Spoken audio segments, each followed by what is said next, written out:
face of heartbreak, please go and find at Tega Supreme up on Twitter. You will see it. She posted it. This is what it feels like to be heartbroken, guys.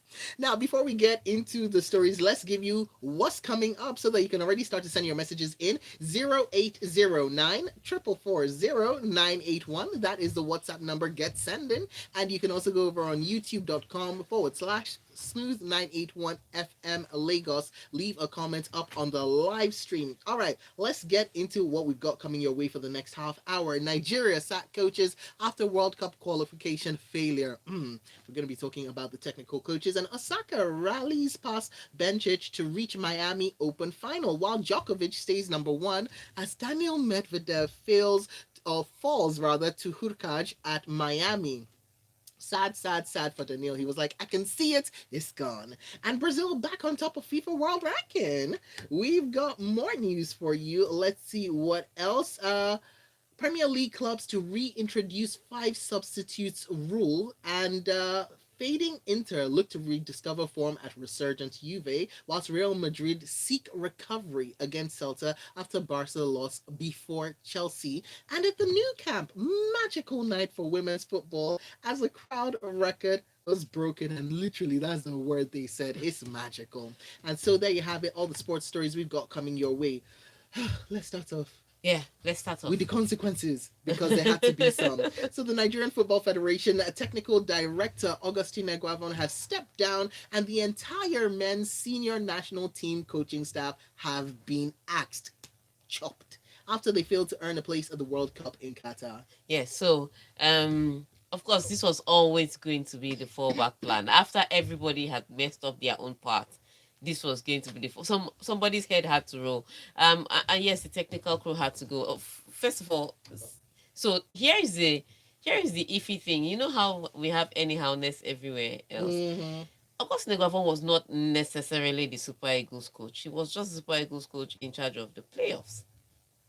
Right. So remember that they put him there, and then they said, he just in charge of the playoffs. So he left the role of the coach and went back to his technical director position. So it's not like he resigned and walked away from the team. We don't do that in Nigeria.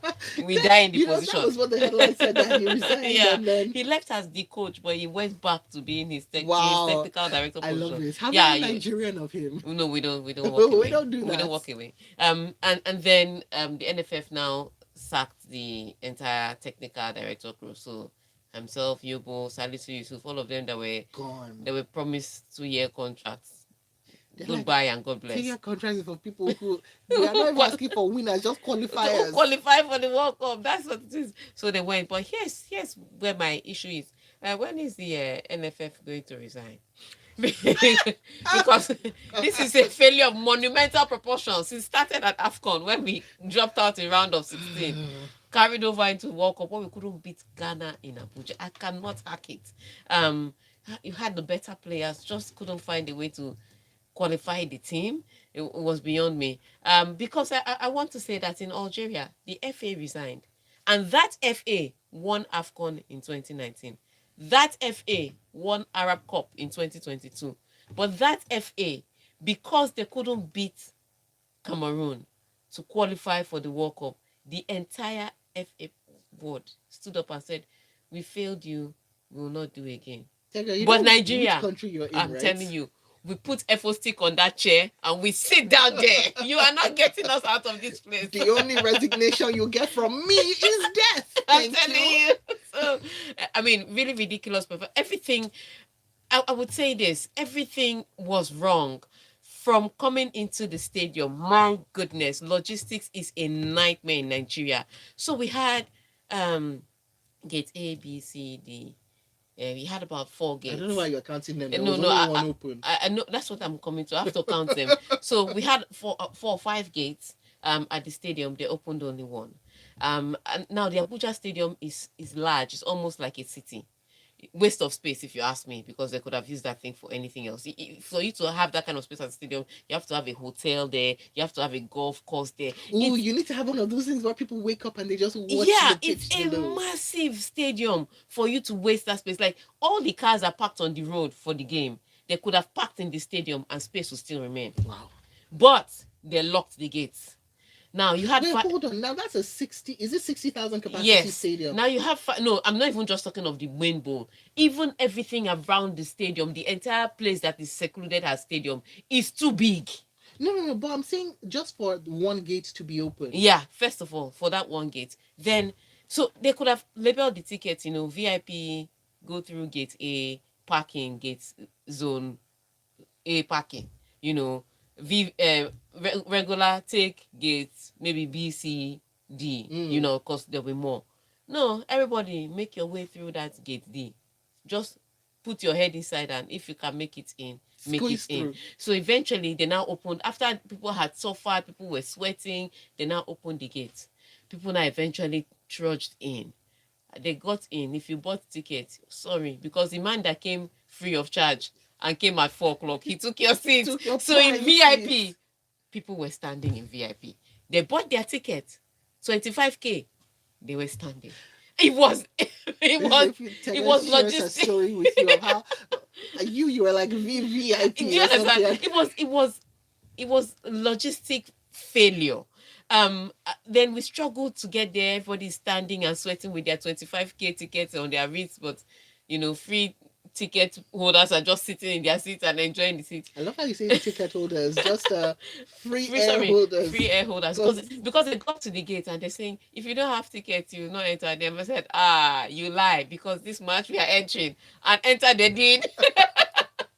So it was bad. And then the match started, and on the pitch, as you were watching the games, Nigeria, it was 1-1. Nigeria needed to win, but no urgency, no desire. And even from Augustine Eguavoen, I was very disappointed because I really believed in Cerezo.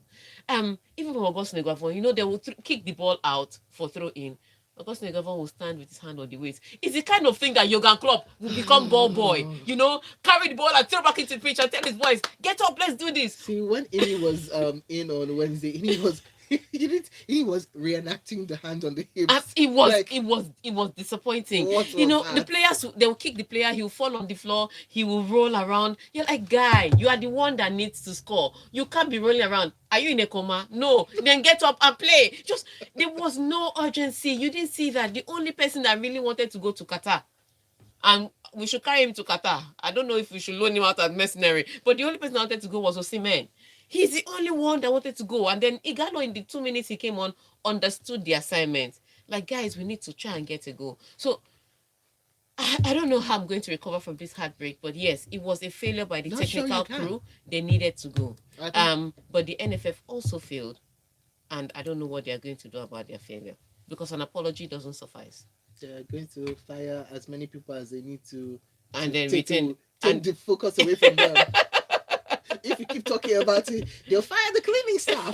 They'll be like, you had something to do with that. Thank you very much. But we are not going. It's just sad. It's really sad. All right, we got your messages coming in over up on youtube.com/smooth981FM Lagos. This one in Chimabi Victor says, for me, sacking Austin Chibuzo Eguavoen is not the way out. We sacked, I love how you have just putting in all these names. We sacked Gernot Oluwasegun Raw without replacing him with capable hands. Please, NFF president should be sacked as he has failed us. Whilst going over to WhatsApp, the number is 0809 440 981. Plato from Isolo says, there is no reason for you, Tega, or anyone to mourn. We are Nigerians and remain so, but for those boys, our boys played as if there was nothing at stake. So what do you expect? I was even expecting a 3-0 defeat by Ghana, but thank God, it ended 1-0. Ghana played horrible football, but you can't say that, because as horrible as their football was, they still went to the World Cup. Like, one shot at target, 1 goal, which is all they needed. Didn't you tweet something about that? It doesn't need to be beautiful. It just needs to be effective. This is the Ghana team that Comoros beat, and if Comoros play them again tomorrow, Comoros will beat them. That's how poor their football is. So that's why it's even painful. I don't want to talk about this. I will cry. But it was a horrible outing. The Ghanaians were all tweeting Super Chickens. It's okay. They can tweet Super Chickens because they're qualified ahead of you. That's what I'm saying. Yeah. So as you're talking about them and Comoros, I'm still thinking Super Chickens. Yeah. My sentiments exactly. As poor as that team is, you couldn't beat them. Shameful. Let's We do need the a next moment of stories before I silence. cry for Oh something else. yeah, we've got to move on. Still on the stories. Hashtag locker room 981 up on Twitter, by the way. So let's move on. And Japan, as we go into tennis, Japan's Naomi Osaka advanced to the WTA Miami Open final by rallying to defeat Olympic champion Belinda Bencic of Switzerland 4-6, 6-3, 6-4 on Thursday. All right. So for that was a victory she needed for many reasons. So after her tears at Indian Wells, she got her psychologist and her sports psychologist, and she decided that she was going to be a lot better. Um, so she gets to this round and she's playing against Belinda Bencic. Now you have to understand, Belinda Bencic has been something of a roadblock to Naomi Osaka. They met 4 times. In those previous 4 times, Belinda Bencic had won 3 times. And it was like every time she met Belinda Bencic, it looked like she was winning the match, and then Belinda Bencic came from nowhere and won the match. So especially in this match, especially after Belinda Bencic took the first set, in the way she took the first set, Naomi Osaka was like, "Oh God, this is happening again. Is this where my tournament ends?" So for her to be able to fight back, rally back in the third set where Belinda Bencic kind of capitulated, Naomi Osaka had a double break up and then served for the match and still was broken by Belinda Bencic. It looked like it was happening again, but she held her nerve. And the final time she had to serve for the match, she was able to win it. She even started crying at the end. She's always crying anyway. I've come to realize she cries when she's happy. She cries when she's sad. She cries when she's hungry. It's She just her cries when she's release. full. Yeah, it's just she cries. So, but it was a happy moment this time because she beat Belinda Bencic. She's back in a final, and she is 4-0 in major finals. That means if she gets to the finals, she's winning. Damn. Once Okay. she gets to the finals in the major, she's That's winning. it. She was world number 77 when she came into this tournament. If she wins Miami Open, she'd be in top 30. That's a jump. That's a That's leap. quite a jump. So really fantastic one for her there. On the men's side though, amazing display by Cherundolo and Alcaraz. Both of them fought tooth and nail. They made last night, sorry, early hours of this morning very interesting because they played around that 1:32 a.m. time.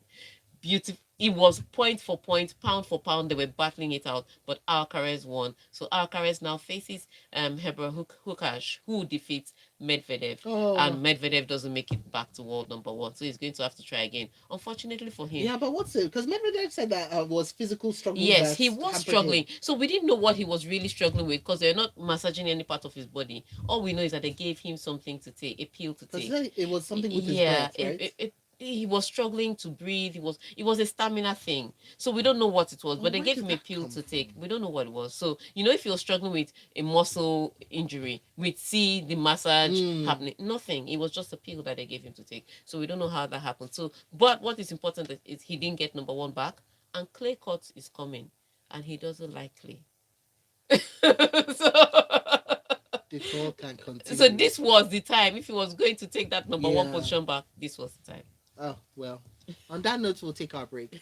But so many of your messages are coming in that I will devote time after the break to reading all of them. Keep sending them in. YouTube.com/smooth981FM. Lagos, leave a comment up on the live stream. And 080 0809 That is for WhatsApp. All right. So when we come back,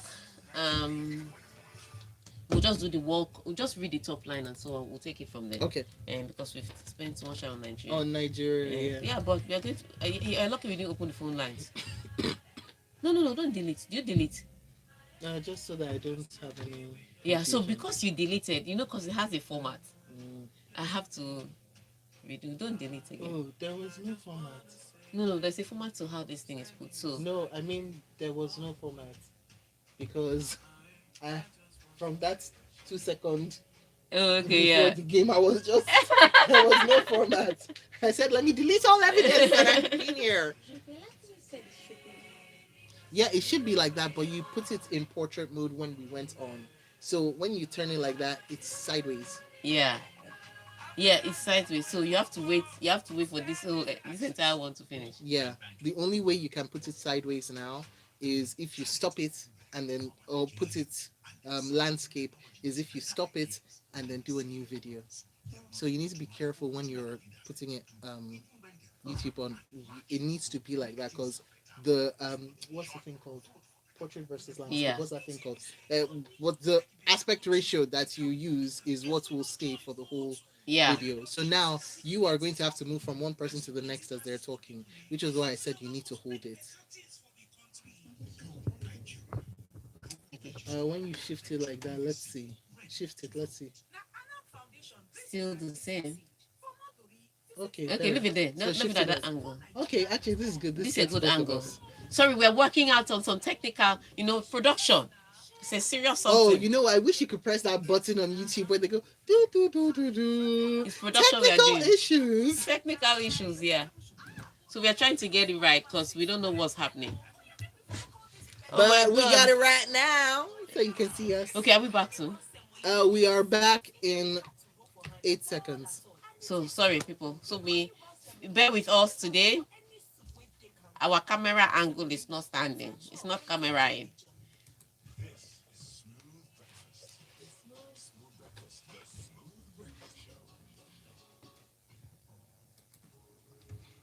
All right, let's get back to your messages up on Twitter. And in response to what you said off air, Teganolia says the angle is good. So many messages coming in, so many. Let's see. Tokoni Douglas says, Uzoho also showed us why Okoye should remain the first choice. Man, that ball shouldn't have passed him. I could have kept that ball out. It was a nothing back pass. Whilst Ronson says, didn't you see, okay, same thing, didn't you see Uzoho doing delaying tactics in Kumasi as if nil all was enough? Maybe it was a strategy. What do I know? I'm telling you. Whilst Tosan says, welcome back, Tiger Tiger. My issue is Eguavon. He didn't learn from AFCON. His tactics were poor. He didn't show any urgency at all. Mhm. Whilst Taya says, she cried while serving breakfast to her opponents. Okay, you're talking about Saka at this point. And Oluwakemi says, oh, Tega, welcome back. I thought Eguavon said he resigned, but then NFF and Amaju Pinnick said he was fired. The biggest mistake was making Eguavon the Super Eagles head coach instead of Amunike. Amunike would have been a better head coach. Eguavon just lacks tactics. He isn't a tactical coach at all. He didn't figure out the errors he made from the last AFCON. You can't sack Ogenero and hire Eguavon, says Okay, let me. So here's what was tricky, because Amunike was in charge of training. He was the one that took from the minute I got there on Monday. He was the one that was in charge of training the boys. Eguavon was nowhere to be found. He left Amunike to do that training job. However, when he got on the pitch, and after the first 45 minutes, if you're watching the match, a lot of people didn't think Ademola Lookman should come out for second half. So we're standing pitch side, and Moses Simon is about to be brought on. We thought he was going to start the second 45 minutes. He didn't. 50th minute, Yobo brings Moses Simon to Eguavon for substitution, and Eguavon hesitates. Eguavon hesitated to change Moses Simon 3 times. And even when Calvin was holding his waist and he was showing that he was tired, so they told Zaidu to go and warm up, and Joseph Yobo is in charge of warm up. Did you see Zaidu on the pitch? No. Eguavon just refused to make those changes. So here's my problem. His technical crew was actually telling him what to do, when to do. He just didn't look like he was listening. So from what I was seeing from where I was sitting on the stadium, he was hesitant to make the changes that needed to be made, even if the rest of his technical crew were saying make it. So are you telling me that one man's hesitancy is the reason why all the people who were giving suggestions are now gone? No, but that's why he's the head coach. Yes, but they're not like, brother, boss, we were trying. And now we're gone. You were on the bus together. It has fallen inside poto. All of you will push it out. All right, and let's move on now. So Brazil is back on top of the FIFA World Ranking. Yes, so Brazil back on top of the FIFA World Ranking. What that means is, of course, you know that the World Cup draws take place today. That doesn't really concern us because You know, we are not there. They are We not know drawing why. us anywhere. We know why. So, but it's strange thing for them because yes, they're back at the top. Belgium that has been holding the place for the past 2 years. When it now came to time for World Cup was when they dropped, which is a really bad case. So, which is a really bad one. So really tricky for the World Cup. But yes, the African teams are in pot three and pot four. So that's where Ghana, pot three, Ghana is the pot four. I think that's where we saw Cameroon. But yes, we can't wait to see the team that they'll be put in. Yes, Cameroon that did the That's job who. with Rico Besong. That's who everybody's now like. Okay, maybe we need to transfer. No, I can't transfer to an African team. It's not happening. I go to Europe or South America. I don't support any African team. All of us we fail together. Oh my God! I am bitter like that. See, and you wonder why they're like, why is the African continent not flourishing? No, I cannot support any African team. It's not I was happening. like, if Me, it's not my people, I'll not support Ghana when it's not my. After they said Super no Chickens, to Ghana. no to Ghana, no to Cameroon, no to the only other Never African to team I Ghana. would have supported would have been Egypt because of Salah. But all of them, I'm not supporting. I'm going to Europe. If we are going to port, let's just leave the continent. All right, let's talk Premier League news now. And Premier League clubs will be able to make 5 substitutions from the 2022-2023 season after they belatedly agreed to the rule change on Thursday. Yes, after feeling like they were strong when they didn't need to. In a year that was tough, remember COVID back pushed jumbled all the tournaments together. So after COVID, there was Euro 2020 that took place in 2021. Then there was the African Cup of Nations that took place in 2022 in the same year that the World Cup is going to take place, in the same at the same time that the leagues will have to take a break just for the World Cup to take place. So every tournament was bunched up together. And so FIFA said in order to help players, instead of the normal 3 substitutions, we'd make 5 substitutions in 3 windows. You have 5 substitutions in 3 windows. Okay. Bundesliga held up theirs, La Liga held up theirs. Premier League said, we like suffer ahead. We must suffer. So they were sticking to their 3. But good news, they've had to, they've sat back to decide, and all the teams have now agreed. Because, in the Premier League, a particular percentage of the teams have to agree for a law to be passed. It's not unilateral that, masters will just come and say, hey, I'm the Premier League president. I've said this and this what must happen. No. Even if he wants to do that, he has to lobby for that to happen. So they finally agreed. So they'll be fine substitution. But the good news is this weekend, Premier League is back. Liverpool starts off with Watford. Easy start off, if you ask me. So that it looks like 3 points, and they're going to take the top of the table, at least temporarily, until Manchester City play later on in the day. Manchester United take on Leicester City. That'll be interesting to see. Huge news from there. Wilfred Ndidi is out for the season. And yes, Wilfred Ndidi was part of our... The lack of Wilfred Ndidi in Nigeria's midfield was part of our structural problem. But yeah, he's out for the rest of the season. Really sad news. So Leicester is going to have to find a way to live without him. Arsenal take on Crystal Palace. That's a huge one because Patrick Vieira is going back home to go and collect 3 points from his guys, because that's what he has to do to get all 3 points from Arsenal. So really important, really huge games in the Premier League this weekend. Can't wait to see how those will pan out. Yeah. All right, let's move on. We've got more for you. Still on the locker room, still on your messages. 0809 444 981. Keep sending them in. All right, so as Italy struggles to come to terms with failing to qualify for the World Cup for the second time in a row, the focus is quickly shifting back to domestic action as Inter Milan travel to Juventus for a stern test of their Serie A title ambitions. Exactly. So both of them are moving in different directions. Inter Milan looked great November, December, early parts of January. Then the slump began. They decided to do the moonwalk. So, but Juventus, on the other hand, it was a long month. Yeah, started building up. So, they've met at the crossroad now. Inter Milan struggling to stop their fall, and Juventus going up, and Inter Milan trying to stop them. So it's a huge one, and it's a very important one, because these big matches, if you play these big matches right on the back of an international break, you don't know how your team will come back. You've not had time to build momentum. Most players would arrive back for their clubs on Thursday. So that gives them really Friday to prepare, and for some Saturday is not enough time, and then to come back into the throes of a big match. It just means that whatever momentum or you would have gathered before the international break, you're not guaranteed that they'll carry it here. You don't know how your players are coming back, so you don't know how your team will be. So it's a tough one for two teams to ask. But what Inter Milan really needs here is a win. For Juventus, I'm not saying they can lose, but it won't be so bad, because if Inter Milan comes back from the international break and continues in a slump, you don't know where that will take that. By the time you know it, they may be reaching for oil. But for Juventus, if they have this blip, you can say, okay, it's the international break, and then they carry on. So it's a tough ask, but it's a match they have to play, and both of them need the win. See, I root for winners. That's what I'm going to say. Let's move on. So, Real Madrid's trip to Celta Vigo might once have been seen as a chance to rest and reset, but the Clasico capitulation has raised the stakes ahead of next week's Champions League first leg against Chelsea. Yes, and that's what makes it worse, that match against Chelsea, because if they had won against Barcelona, they still had 12 points they would have still had 12 points at the top. It would have been a little good. That's when Carlo Ancelotti would have been able to play with his team ahead of Chelsea. But now he has to go all out, because it's just 9 points between Real Madrid and Sevilla. Now, it can be 9 points can be enough to win the league if you manage it well.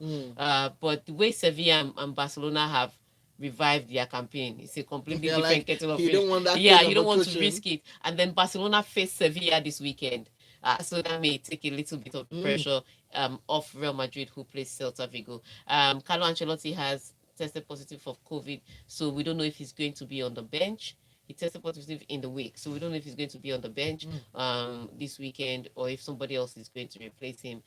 But it's a tricky time for Real Madrid because of that Chelsea match. So now he's going to have to pick and choose his team, as opposed to before, where he could just say, you know what, we're going to focus on the Champions League. It's quarterfinals, But now that the enemies are closer, it's like desperation. I know your name. It's like both of them are important, so you guys are going to have to find a way to stretch your stamina. Just stretch it. So tough ask for him there, but really huge one. Yeah.